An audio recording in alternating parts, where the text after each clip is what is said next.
दोन्ही आरोपींना शोधायला 2 पथक तैनात करण्यात आलेले आहेत। तुम्हाला जी प्राथमिक माहिती आहे की गुन्हा दाखल झालेला आहे, आरोपी 2 आहेत, PSI सस्पेंड झालेले आहेत। सर, आज फलटणमध्ये जी घटना घडली त्याच्यावर काय कारवाई झाली?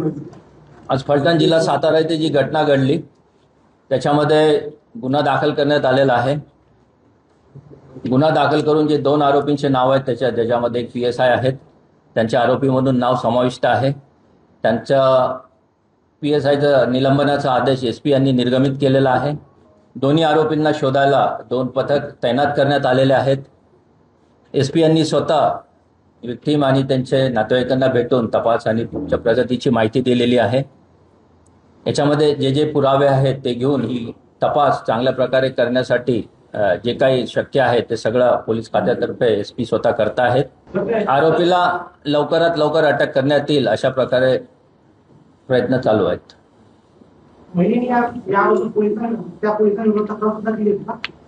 नाही, या बाबतीत अजून डिटेल इतर माहिती किंवा तक्रार याबाबत SP सांगू शकतील। माझ्यापर्यंत जी माहिती आहे की असं सध्या नाही आहे, म्हणून याबद्दल मी जास्ती कॉमेंट करणार नाही। तुम्हाला जी प्राथमिक माहिती आहे की गुन्हा दाखल झालेला आहे, आरोपी 2 आहेत, PSI सस्पेंड झालेले आहेत आणि पुढचा तपास सखोलतेने करण्यात येईल एवढंच मी सध्या सांगू शकतो। जे आपल्यापर्यंत आलेलं आहे तेच आहे, तिने जे लिहून ठेवलेलं आहे नावं त्याची तपासणी पुढे करण्यात येईल, पण ते सगळं तक्रारीमध्ये नोंद करण्यात आलेलं आहे। थँक्यू। 4 वर्ष त्या डॉक्टर महिलेची छळ होत होता त्यावेळेस या गोष्टी निश्चितच तक्रारी वगैरे झाल्या असणार। नाही, मी सांगितलं ना की या बाबतीत आता सध्या जी प्राथमिक माहिती आहे ती मी सांगितलेली आहे। याच्यानंतर डिटेल आता दुसऱ्या प्रश्नांचे उत्तर माझ्याकडे नाहीत। राजकीय दबाव होता असे एक आरोप केला जातो, लोकप्रतिनिधींनी पण मध्यस्थी केली असं सांगतात। नहीं, माझ्यापर्यंत माहिती नहीं।